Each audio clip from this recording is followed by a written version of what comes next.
तो जिस तरह से आप देख रहे थे यहाँ पे यूटी को लेकर बहुत सारे जो मुतालिबात है वो यहाँ पे छिड़े जा रहे हैं। उस चीज़ को लेकर हमारे सीनियर कॉरेस्पॉन्डेंट सज्जाद हुसैन करगिली जो है गर्म मुबाहिसा कर रहे थे अंदर संभेल जी के साथ। इसके बाद हम आपको सीधे लिए चलते हैं बीजेपी ऑफिस, जहाँ पे डॉक्टर दवा यानी कि ले डिस्ट्रिक्ट के बीजेपी के प्रेसिडेंट हैं, तो उनसे जानने की कोशिश करेंगे आखिर वो क्या कहते हैं इन आने वाले इलेक्शंस को लेकर। तो मिलते हैं इस छोटे से ब्रेक के बाद।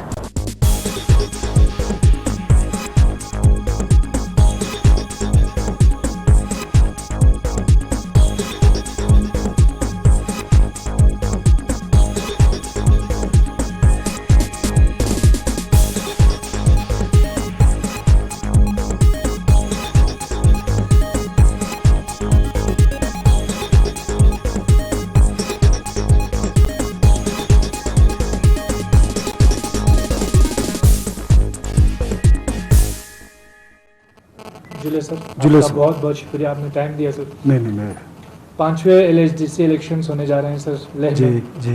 तो आप क्या सोचते हैं सर, आपकी कामयाबी, क्या आप पुरुमीद हैं कि आप कामयाब होंगे? आप लोगों की दुआ से, ऊपर वाले की मेहरबानी से मेरे ख्याल से ये कामयाबी, पक्का कामयाबी होगा बीजेपी का। कांग्रेस वाले कहते हैं सर हमने बहुत काम किया है। जी जी। और बीजेपी जब से सरकार में आई है उन्होंने एक पैसा भी देने से अभी तक जो है वो हाथ पीछे किया है, जबकि बड़े बड़े वादे बीजेपी सरकार के आने से पहले उन्होंने किए थे। सबका साथ सबका विकास, सबका साथ तो मिला लेकिन सबका विकास नहीं हो पाया। इस पर आप क्या कहेंगे? देखिए, आपको ही पता है कांग्रेस को आए हुए चंद मतलब 1 साल से ज़्यादा हुआ बीजेपी को आए हुए। तो बीजेपी 1 साल में मेरे ख्याल से जितना करना था उन्होंने करके दिखाया। हम तो कांग्रेस वाले से ये पूछना चाहेंगे, आप लोगों ने 60 साल में क्या किया करके? उन्होंने जो काम किया है, वो जो जतलाते हैं, वो तो लोग बताएंगे कल के आने वाले इलेक्शन में। लोग बदलाव चाहते हैं, लोगों ने कांग्रेस का हुकूमत देख लिया है और उन्होंने क्या काम किया है वो भी देख लिया है। अब लद्दाखी आवाम को पता चल गया है कि ये कांग्रेस से तंग आ गए हैं और वो बदलाव चाहते हैं। और इंशाल्लाह इस बार फिर आपका जो नारा है सर वो बदलाव का नारा है।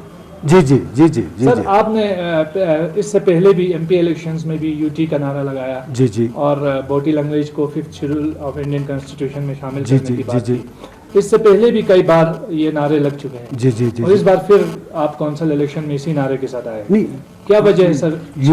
6 महीने का उन्होंने कहा था गडकरी साहब ने कि हम 6 माह के अंदर जो है लद्दाख को यूनियन टेरिटरी देंगे, अब तक नहीं होता। देखिए, ये बात यूटी को तो हम तब भी लेके चल रहे थे, अब भी लेके चलेंगे और हमेशा लेके रहेंगे। देखिए ना, अब जहाँ लोग ये इकट्ठे हैं कि गडकरी जी ने 6 महीने में यूटी देंगे करके। यूटी देना इतना आसान तो है नहीं कि 6 महीने में दे सकता है। अगर सेंट्रल गवर्नमेंट दे भी देते हैं, इसको स्टेट असेंबली में पास करना पड़ेगा, जो आप समझते हैं कि इतना आसान नहीं है करके। कुल मिला के ये एक अधूरा ख्वाब है सर। ये अधूरा तो नहीं कहेंगे, मेरे ख्याल से हम इस पे लगे हुए हैं और वो दिन दूर नहीं है। मेरे ख्याल से हम लद्दाख को यूटी दिला के रहेंगे। अगर कोई पार्टी, नेशनल पार्टी है जो लद्दाख को यूटी देना चाहता है तो वो बीजेपी है। मैं तो ये समझता हूँ गडकरी साहब ने कम से कम ये तो कह दिया कि हम देंगे करके, और कांग्रेस के किसी लीडर ने आज तक ये नहीं कहा कि हम लद्दाख को यूटी देंगे करके। कांग्रेस के लीडर ने कहा सर हम धोखा नहीं देना चाहते हैं आवाम को, क्योंकि जो यूटी है वो एक सेक्युलर नारा लगाकर या एक सेक्युलर पार्टी के बैनर के नीचे मिल सकता है। एक नॉन सेक्युलर पार्टी, उन्होंने बीजेपी की तरफ इशारा किया, नॉन सेक्युलर पार्टी। जैसे आप जानते हैं आज जो लीडर कांग्रेस में है वो यूटी का नारा लेके, पहले यूटी ही बना था ना, यूटी को तोड़ के कांग्रेस में गया है। तब क्या उनको पता नहीं था कि यूटी नहीं मिलने वाला है करके? लेकिन वो तो ये भी कहते हैं सर कि आप लोगों ने पूरे यूटी को बंद करके, पैक करके जो है बीजेपी में बिल्कुल नहीं। मैं बिल्कुल दावे के साथ कह सकता हूँ, हम यूटी को लेके बीजेपी में गए थे। अच्छा सर, ये जो नॉमिनेशन वोटिंग राइट्स का मसला है, जी जी, करगिल में इस पर कांग्रेस विरोध कर रहा है जी जी कि ये वोटिंग राइट्स खत्म होने चाहिए। संभल साहब ने भी कहा कि ये लॉ नहीं है बल्कि इसको एसआरओ के तहत बाद में बनाया गया है, जबकि नॉमिनेटेड काउंसिलर्स को कोई वोटिंग राइट नहीं है, सिर्फ इलेक्टेड मेंबर्स को है। सिरिंग दोरजे साहब लगरुक जो आपके मिनिस्टर भी हैं आपकी पार्टी के हैं, उन्होंने भी करगिल में अभी कुछ महीना पहले एक इंटरव्यू में कहा कि ये अनकॉन्स्टिट्यूशनल है वोटिंग राइट्स दिया जाना नॉमिनेटेड काउंसिलर्स को। आपका क्या स्टैंड है? देखिए ना, अगर वोटिंग राइट दिया तो किस गवर्नमेंट ने दिया? इसी गवर्नमेंट ने तो दिया, कांग्रेस गवर्नमेंट और एनसी गवर्नमेंट ने। आज वही लीडर बोलते हैं कि हमें ये जो है अनकॉन्स्टिट्यूशनल करके।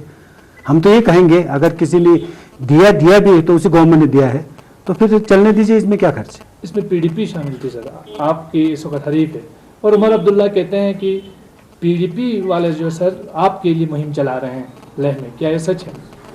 मुझे नहीं लगता है। अगर पीडीपी वाले हमारे लिए मुहिम चलाते तो आपने कैंडिडेट खड़ा नहीं करते। तो मतलब उमर अब्दुल्ला साहब का ये बयान दुरुस्त नहीं है? जहाँ तक मुझे लगता है ये तो एलिगेशन लगता है।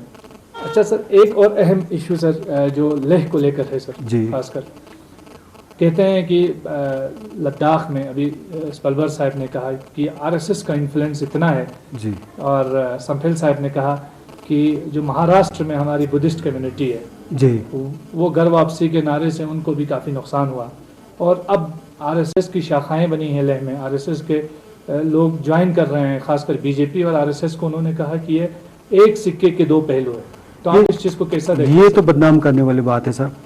आरएसएस तो आज से नहीं, आज से 20 साल पहले भी लद्दाख में थे और करगिल में थे, हर 4 जगह है आरएसएस अपना एक ऑर्गेनाइजेशन, वो अपना ऑर्गेनाइजेशन चलाते हैं, कुछ सोशल एक्टिविटीज चलाते हैं।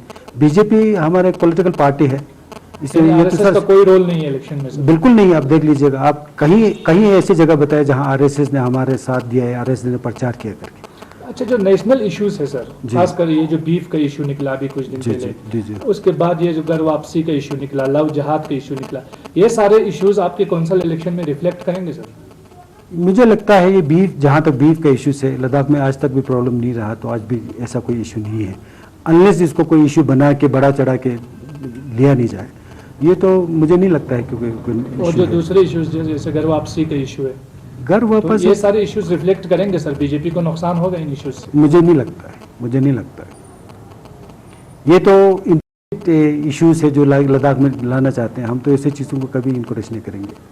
अगर कोई भी इस तरह के मुद्दे निकालते हैं नेशनल लेवल पे भी, तो आप उसको कभी सपोर्ट नहीं करेंगे? बिल्कुल नहीं करेंगे। तो आप चाहते हैं कि लद्दाख का जो सेक्युलर एक क्रेडेंशियल है जो है, ये तो है वो मेंटेन? बिल्कुल बिल्कुल, हमको लद्दाख, यही तो है हमारा मुद्दा है कि लद्दाख की सेक्युलर जो आज तक रहा है, एक मिसाल रहा है पूरे हिंदुस्तान में, पूरी दुनिया में, इसको हम बरकरार रखेंगे। और हम बीजेपी में जितने भी हम जो मेजॉरिटी बुद्धिस्ट लीडर्स है, हम इसको बिल्कुल कभी नहीं होने देंगे, किसी कीमत पे ये यहाँ पे ये चीज़ें उठे नहीं। आपका हिंदुत्व के बारे में क्या आइडिया है सर? क्योंकि इन्होंने कहा कि इनके पास हिंदुत्व के अलावा कुछ देने को कुछ नहीं है।